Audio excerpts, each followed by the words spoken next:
आप सबको बहुत बहुत नमस्कार। राजेश वानखेड़े जी का विशेष धन्यवाद।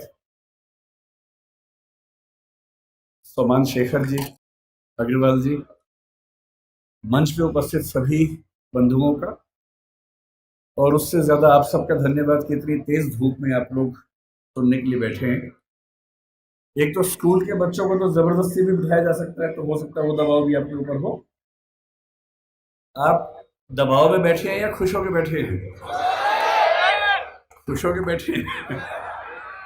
क्योंकि जब मैं स्कूल में था तो हमें भी ऐसे बिठाते थे स्कूल में कभी कभी, और जब कोई बोलने आता था तो हमारे मन में भाव आता था कि जितना कम बोले उतना अच्छा रहेगा, क्योंकि धूप बहुत चुभती थी, परेशान करती थी। तो वैसे तो मैं बहुत ज़्यादा बोलने का अभ्यस्त हूँ, 1-2 घंटे पर आज मैं बहुत कम बोलूँगा ताकि आप लोग उतना धूप में परेशान ना हो और जल्दी उठ सके यहाँ से। करीब 10 दिन पहले हमारे पास दिल्ली में फ़ोन आया कि 7 नवंबर को यहाँ एक विशेष कार्यक्रम होता है। मुझे सबसे अच्छा लगता है वहाँ जाना जहाँ किसी महापुरुष का जन्म हुआ हो, मृत्यु हुई हो, उसकी यादें जुड़ी हो। और जब मुझे पता लगा कि डॉक्टर अंबेडकर का जन्म यहाँ हुआ, आज पता लगा उनकी अस्थियां भी यहाँ पर हैं, तो मैं अक्सर भारत में और दुनिया के सभी क्षेत्रों में घूमता हूँ और ऐसे स्थानों पर जाना पसंद करता हूँ जहाँ ऐसी स्मृतियाँ हों। भारत के विभिन्न नेता, चाहे महात्मा गांधी हों या और नेता उस समय के हों, उन सभी के जन्म स्थान, शहादत स्थल, वो सब मैंने देखे हैं। कई कई घंटे वहाँ बैठा हूँ। डॉक्टर अंबेडकर मेरी नज़र में एक अत्यंत महान नेता हैं। उनको मैं अब्राहम लिंकन के बराबर समझता हूँ। अब्राहम लिंकन ना होते, आज जैसा अमेरिका हमें दिखता है वैसा अमेरिका ना होता अगर अब्राहम लिंकन अपने जीवन का बलिदान न करते। 1776 में अमेरिका आज़ाद हुआ, या कह सकते हैं कि 1787 के आसपास उसका संविधान पूरा लिखा गया। लेकिन वहाँ आज़ादी मिलने के बाद भी जो वहाँ के दास थे, स्लेव्स थे, उनको आज़ादी नहीं मिली थी। उनकी आज़ादी लगभग 90 साल के बाद हुई, 1860 के दशक में हुई। एक लंबा संघर्ष हुआ, और उस लंबे संघर्ष में जिस व्यक्ति ने एड़ी चोटी का जोर लगाया उसका नाम अब्राहम लिंकन था। लिंकन के खिलाफ अमेरिका के बहुत सारे लोग थे, पर वो अड़ गया, और अंत में उसने संविधान में संशोधन करवा के, जिसको हम अमेरिकी संविधान का 13th अमेंडमेंट कहते हैं, वो पारित करवाया, और जिसके बाद से वहाँ दास व्यवस्था समाप्त हुई। उसकी कीमत यह है कि उसके कुछ ही समय के बाद अब्राहम लिंकन की हत्या हुई, लेकिन वो अपने जीवन की बलि देकर कम से कम अमेरिकी समाज के बहुत बड़े हिस्से को आज़ाद करवा के चले। अम्बेडकर जी कहते थे कि जिंदगी बहुत लंबी होने का मतलब नहीं है, जिंदगी महान होनी चाहिए। और महान जीवन का मतलब ये होता है कि सफल होना तो बहुत छोटी बात है।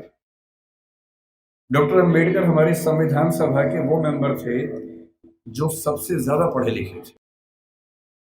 एक ऐसा व्यक्ति जिसने पीएचडी भी 3 कर रखी हो और चौथी बाद में और उनको मिल गई हो। पूरी संविधान सभा में हमें इतना वेल रेड, इतना पढ़ा लिखा व्यक्ति नजर नहीं आता है। कुछ लोग कहते हैं कि संविधान सभा में उनकी भूमिका बहुत छोटी सी थी, नगण्य थी, क्योंकि उन्होंने संविधान लिखा नहीं था, उन्होंने संविधान की प्रारूप समिति की अध्यक्षता की थी। ये बात ठीक है कि वो प्रारूप समिति के अध्यक्ष थे, लेकिन संविधान सभा के एक मेंबर थे टीटी कृष्णमाचारी। उन्होंने एक बड़ी खूबसूरत बात कही कि संविधान सभा की प्रारूप समिति में कुल 7 मेंबर थे, जिनमें से एक ने ज्वाइन ही नहीं किया, एक बीमार पड़ गए, 2 दिल्ली के बाहर थे, एक देश के बाहर चले गए, एक ने इस्तीफा दिया, तब दूसरे मेंबर को लेके आए। और कहने को 7 मेंबर से, लेकिन दरअसल केवल एक व्यक्ति के हाथ में ड्राफ्टिंग की सारी जिम्मेदारी आई और ये कथन टी.डी. कृष्णमाचार्य ने संविधान सभा के भीतर दिया, और इसलिए हमें इस बात का सम्मान करना चाहिए। लेकिन आप में से अधिकांश बच्चे जिस सामाजिक परिवेश से हैं, मैं संयोग से समाज के उस परिवेश से हूं जिसमें सामाजिक विषमताओं को झेला नहीं। मेरा जन्म एक ऐसे परिवार में हुआ जो निम्न जाति का नहीं है, तो मैं सवर्ण समाज से हूं। संयोग की बात है, तुक्के की बात है। किसी का तुक्का कुछ लगता है, किसी का कुछ लगता है, तो मैं तुक्के से उस समाज से हूं जहां जातीय भेदभाव झेलना नहीं पड़ता है। मैं बहुत गरीब भी नहीं रहा। मेरे माता पिता अध्यापक थे, तो वेतन भी ठीक ही था उनका। और इसलिए मैं देखता हूं कि हमारे समाज में सामान्यतः एक राय ऐसी बन गई है कि डॉक्टर अंबेडकर केवल दलित समाज के नेता हैं, उन्होंने केवल उनके लिए कुछ महान काम किए। और मेरा मानना है कि इस गलत फहमी से हमारे समाज को बचना चाहिए।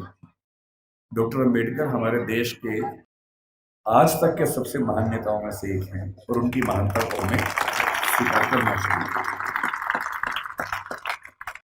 धूप बहुत ज़्यादा है, आपकी उम्र भी बहुत कम है, इसलिए मैं गहरी बातों में नहीं जाऊंगा। डॉक्टर अंबेडकर को लेकर कुछ बहुत गहरे विवाद, गहरे संवाद हो सकते हैं। उनका गांधी जी से क्या रिश्ता था, आज़ादी के आंदोलन से उनका क्या रिश्ता था, मार्क्सवाद से क्या रिश्ता था, बौद्ध धर्म से उनका क्या रिश्ता था, ये सब ऐसे प्रश्न हैं जिन पर हम कई घंटे गहरी बात कर सकते हैं। लेकिन क्योंकि आप अभी स्कूल वाले बच्चे हैं ज़्यादातर, आपके लिए इन विवादों में अभी उलझना ठीक नहीं है। आपके लिए जो ज़्यादा महत्वपूर्ण है, मैं उस बात पे आता हूँ। मैंने पिछले 1 साल में जो यात्राएं की, उसमें एक यात्रा कोलंबिया विश्वविद्यालय न्यूयॉर्क की, और वहाँ जाते ही मैंने अपने दोस्तों से पूछा कि भाई यहाँ डॉक्टर अंबेडकर पढ़ते थे, कोई ऐसा मेमोरियल उनका है क्या?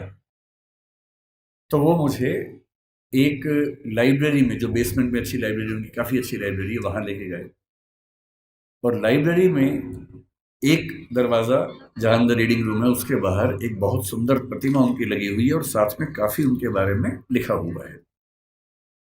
और मुझे बहुत अच्छा लगा कि कोलंबिया विश्वविद्यालय आज भी ये मानता है कि डॉक्टर अंबेडकर उनके आज तक के सबसे शानदार विद्यार्थियों में से एक थे। फिर उसी के कुछ दिन बाद मैं लंदन में था, तो लंदन स्कूल ऑफ इकोनॉमिक्स वहाँ से पास ही था, करीब 2-3 किलोमीटर दूर था। संडे का दिन था, तो मैं घूमते घूमते वहाँ चला गया। बंद था वो, तो मैंने वहाँ उनके जो स्टाफ के मेंबर थे उनसे रिक्वेस्ट की कि क्या मैं अंदर केवल घूम सकता हूँ थोड़ा सा? तो बोले हाँ, घूम लीजिए। और जब मैं घूमने गया तो मैंने देखा कि बिल्डिंग में अंदर घुसने से पहले ही बाहर उन्होंने एक ही प्रतिमा लगाई है, और वो डॉक्टर अंबेडकर की ही प्रतिमा है। तो